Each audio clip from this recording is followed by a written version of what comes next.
നമസ്കാരം. ഞാൻ ആസർ പന്നാട്. എല്ലാവർക്കും ചാനൽ 5+ലേക്ക് സ്വാഗതം. 2024 പാർലമെൻറ്റ് തെരഞ്ഞെടുപ്പിൽ കേരളത്തിൽ 3 നിയോജകമണ്ഡലങ്ങളായിരുന്നു നമുക്ക് മുൻകൂട്ടി ഒരു പ്രവചനം അസാധ്യമായി കണ്ടത്. അതിലൊന്ന് ഉത്തര കേരളത്തിലെ വടകരയും മധ്യ കേരളത്തിലെ തൃശ്ശൂരും തെക്കൻ കേരളത്തിലെ തിരുവനന്തപുരം. ഈ 3 മണ്ഡലങ്ങളിലെ സ്ഥാനാർത്ഥികൾ എല്ലാവരും ഒന്നിനൊന്ന് മെച്ചം. വ്യക്തിപ്രഭാവം കൊണ്ടും പാർട്ടിയുടെ സ്വാധീനം കൊണ്ടും ഒക്കെ ഏകദേശം എല്ലാവരും ഒരുപോലെ തന്നെ. എന്നാൽ മറ്റ് നിയോജകമണ്ഡലങ്ങളിലൊന്നും നമ്മൾ കാണാത്ത വിധം ജനാധിപത്യ മതേതര കേരളത്തിന് ഒരിക്കലും ഭൂഷണമല്ലാത്ത പ്രവണതയാണ് ഇലക്ഷൻ സമയത്തും അതിന് ശേഷവും വടകരയിൽ നമ്മൾ കണ്ടത്. ഇന്നലെ വരെ കാഫിർ ആയിരുന്നു ചർച്ചാ വിഷയം. സാധാരണ ഒരു മുസ്ലിങ്ങൾ മറ്റു സമുദായക്കാരെ കാഫിർ എന്ന് അഭിസംബോധന ചെയ്യാറില്ല. കാഫിർ എന്ന പേര് നമ്മളൊക്കെ വ്യാപകമായി കേട്ടത് പഴയ കാലത്ത് CPMൻ്റെ നാടകങ്ങളിൽ. അതുപോലെ തന്നെ ഒരു പ്രയോഗമാണ് മൂരി. സാധാരണ മുസ്ലിം സമുദായത്തിന് ഭൂരിപക്ഷ പ്രസ്ഥാനത്തിൻ്റെ പാർട്ടി ആയതുകൊണ്ടാണോ എന്നറിയില്ല, മുസ്ലിം ലീഗ് പ്രവർത്തകർ പ്രത്യേകിച്ചും സൈബർ സഖാക്കൾ വിളിക്കുന്ന പേരാണ് മൂരികൾ. ഇതേ സഖാക്കൾ തന്നെയാണ് ഗോവധ നിരോധനത്തിനെതിരെ ഇസ്ലാമിക ശരീഅത്തിൻ്റെ ഭാഗമാണ് എന്ന് തോന്നിപ്പിക്കുന്ന വിധം നാട് നീളെ മൂരി ഇറച്ചി വിളമ്പി സദ്യ ഒരുക്കുന്നതും. ഇങ്ങനെ മൂരി എന്ന് വിളിച്ച് അധിക്ഷേപിക്കുന്ന പല സൈബർ സഖാക്കളുടെയും ഉപ്പന്മാരും വല്യപ്പന്മാരൊക്കെ അവരുടെ ഭാഷയിൽ പറഞ്ഞാൽ 1-ാം നമ്പർ മൂരികളായിരുന്നു എന്നത് മറ്റൊരു വിരോധാഭാസം. ഇങ്ങനെ മലർന്നു കിടന്ന് തുപ്പുമ്പോൾ ഉണ്ടാകുന്ന അനുഭവം തന്നെയാണ് വടകരയിലെ സഖാക്കൾക്ക് ഇപ്പോൾ സംഭവിച്ചുകൊണ്ടിരിക്കുന്നത്. അതിനിടെ RMP നേതാവ് ഹരിഹരൻ്റെ പ്രസംഗം UDF നേതൃത്വത്തിന് ഏൽപ്പിച്ച കളങ്കം ചില്ലറയല്ല. ഒരിക്കലും ഉത്തരവാദിത്തപ്പെട്ടൊരു നേതാവിൻ്റെ വായിൽ നിന്ന് കേൾക്കാൻ പറ്റുന്ന ഒരു പരാമർശമായിരുന്നില്ല ഹരിഹരൻ്റെ പ്രസംഗം. എന്നാൽ ഉടനെ തന്നെ KK രമയും VD സതീശനും ഷാഫി പറമ്പിലുമൊക്കെ ഹരിഹരനെ തള്ളിപ്പറഞ്ഞതും ഇതിനേക്കാൾ വൃത്തികെട്ട രീതിയിൽ സ്ത്രീകളെ അധിക്ഷേപിച്ച MM മണിയെയും വിജയരാഘവനെയൊക്കെ ഇതുവരെ CPM തള്ളിപ്പറയാത്ത CPMന് ഇതൊരു പാഠം കൂടിയാണ്. സ്ത്രീകളെക്കുറിച്ച് ഇത്ര മോശമായി സംസാരിച്ച ഹരിഹരൻ്റെ നാവ് പിഴുതെടുക്കുമെന്ന് പറഞ്ഞ DYFI നേതാക്കളും ഹരിഹരനെതിരെ സ്ത്രീപക്ഷത്ത് അണിനിരന്ന വനിതാ വിമോചന സമരക്കാരികളും ശശി മുതൽ ശശി വരെയുള്ള സ്ത്രീ പീഡനങ്ങളും MM മണിയുടെയും വിജയരാഘവൻ്റെയും വൃത്തികെട്ട സ്ത്രീ പീഡന വിരുദ്ധ പരാമർശങ്ങളും നടന്നപ്പോൾ എവിടെയായിരുന്നു ഇവരൊക്കെ എന്നൊരു ചോദ്യം പ്രസക്തമാണ്. ഇങ്ങനെ കൊണ്ടും കൊടുത്തും ഇരുകൂട്ടരും മുന്നേറുമ്പോൾ ജൂൺ 4 എന്തായിരിക്കും വടകരയുടെ വിധിയെന്ന് നമുക്കൊന്ന് വിലയിരുത്താം. പിണറായി ഗവൺമെൻറ്റിൻ്റെ ആരോഗ്യമന്ത്രി നിപ്പയും കോവിഡും കേരളത്തിൽ സംഹാരതാണ്ഡമാടിയപ്പോൾ കേരളത്തിൻ്റെ ആരോഗ്യം കാത്തുസൂക്ഷിച്ച ടീച്ചറമ്മയായി മാറിയ KK ശൈലജ ടീച്ചർ 500 രൂപക്ക് മാർക്കറ്റിൽ ലഭിക്കുന്ന PPE കിറ്റ് 1500 രൂപ നൽകി കോടികൾ അടിച്ചു മാറ്റി എന്ന ആരോപണം ടീച്ചർക്കെതിരെ ഉയർന്നെങ്കിലും അത് ടീച്ചറെ മുന്നിൽ നിർത്തി 6 മണി ചർച്ചക്കാരൻ കാരണഭൂതരുടെ കൈക്രിയാണെന്ന് പാർട്ടിക്കാർക്കും മാലോകർക്കും അറിയാവുന്നതുകൊണ്ട് ടീച്ചർ അമ്മയായി തന്നെ ജനഹൃദയങ്ങളിൽ കുടികൊണ്ടു. 2021 പൊതു തിരഞ്ഞെടുപ്പിൽ UDFൻ്റെ സ്ഥാനാർത്ഥി കിട്ടിയതിനേക്കാൾ ഇരട്ടി വോട്ടിൻ്റെ ഭൂരിപക്ഷത്തിനാണ് ടീച്ചർ അസംബ്ലിയിലേക്ക് തിരഞ്ഞെടുത്തത്.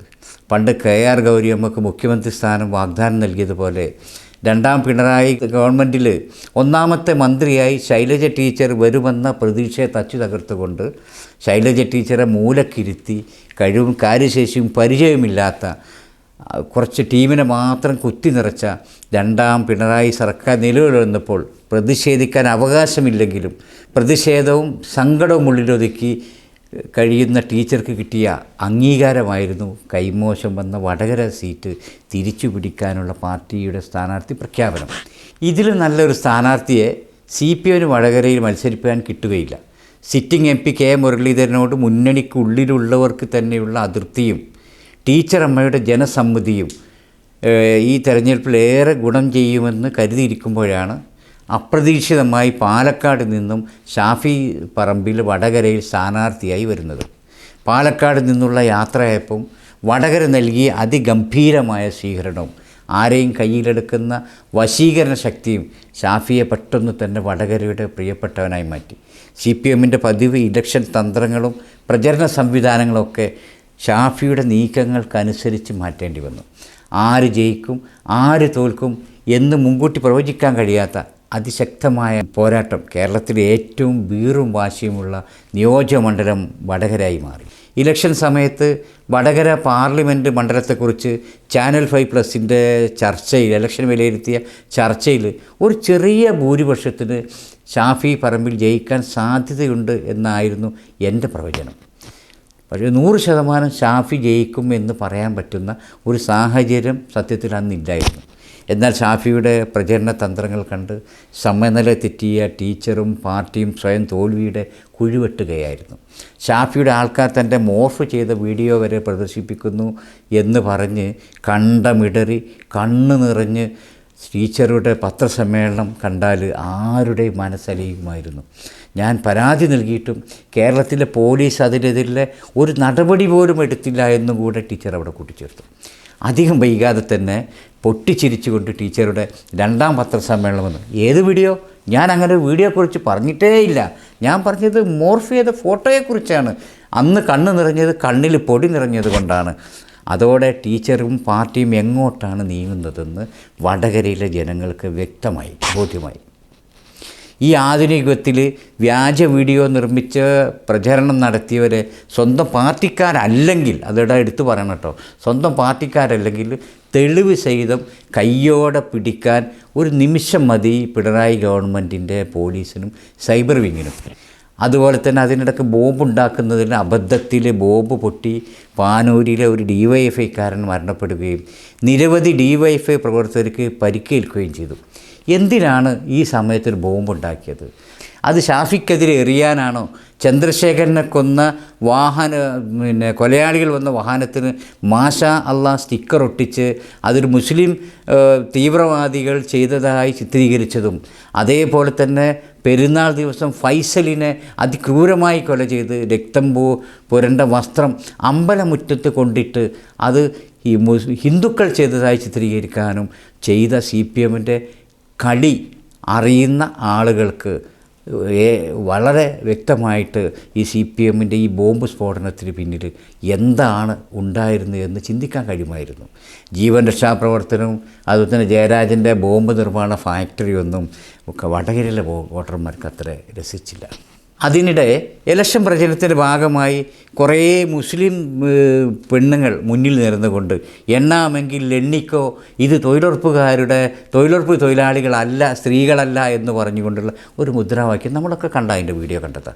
ആ മുദ്രാവാക്യത്തിൽ അത് ശരിക്കും പറഞ്ഞാൽ അവരത് വിളിച്ചത് തൊഴിലുറപ്പ് തൊഴിലാളികളെ അധിക്ഷേപിക്കാനല്ല, മറിച്ച് നമുക്കറിയാം ഈ തെരഞ്ഞെടുപ്പ് സമയത്തും അതിനു മുമ്പുമൊക്കെ CPMൻ്റെ ഭരണത്തിൽ തൊഴിലുറപ്പ് തൊഴിലാളികൾ നിർബന്ധമായിട്ട്, ഇപ്പോൾ പിണറായിയുടെ കേരള യാത്ര നടക്കുമ്പോഴും അതുപോലെ തന്നെ CPMൻ്റെ സമ്മേളനം നടക്കുമ്പോഴൊക്കെ നിർബന്ധമായിട്ടും തൊഴിലുറപ്പ് തൊഴിലാളികൾ അതിൽ പങ്കെടുത്തിരിക്കണം, അല്ലെങ്കിൽ ഇന്ന് നിങ്ങൾക്ക് കൂലി കിട്ടൂല എന്നൊക്കെ പറയുകയും അവരെ രേഖയിൽ തൊഴിൽ ചെയ്തതായി കാണിച്ചുകൊണ്ട് അവരെ സമരത്തിനും സമ്മേളനത്തിനും കൊണ്ടുപോകുന്നത് എല്ലായിടത്തും നിരന്ന വാർത്ത ഏതാണ്.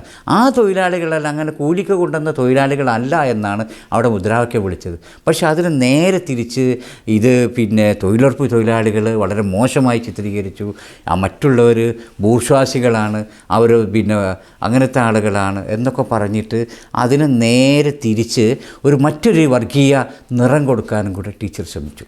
നമുക്കറിയാം 1980കളിൽ കണാരൻ കാരണമുണ്ടായ കലാപങ്ങളും ഒരു കല്യാണ വീട്ടിലുണ്ടായ ചെറിയ ഒരു പ്രശ്നത്തിൻ്റെ പേരിൽ അതിനട്ടിയ സംഘടനം വർഗീയമായി മാറി നാദാപുരത്തെയും പരിസരത്തൊക്കെ മുസ്ലിം വീടുകൾ തെരഞ്ഞു പിടിച്ച് ആക്രമിക്കുകയും കൊള്ളയടിക്കുകയും ചെയ്ത ഒരു അനുഭവം നമുക്കൊക്കെ ഉണ്ട്.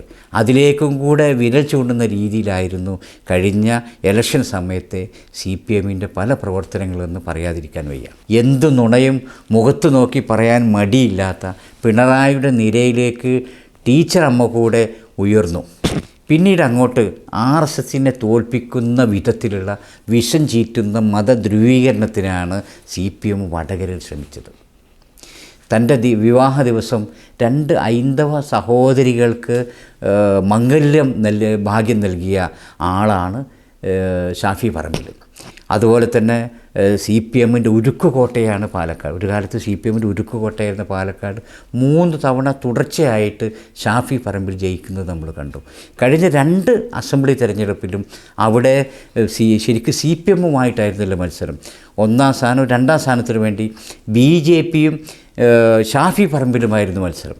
ആ BJPക്കാർ പോലും ഷാഫി പറമ്പിലിന് എതിരിൽ ഉന്നയിക്കാൻ മടി കാണിച്ച, ഉന്നയിക്കാത്ത വർഗീയ വിഷം വന്ന വളരെ മോശമായ പരാമർശം വരെ ഷാഫിക്കെതിരെ ഇവിടെ CPM ഉന്നയിച്ചു.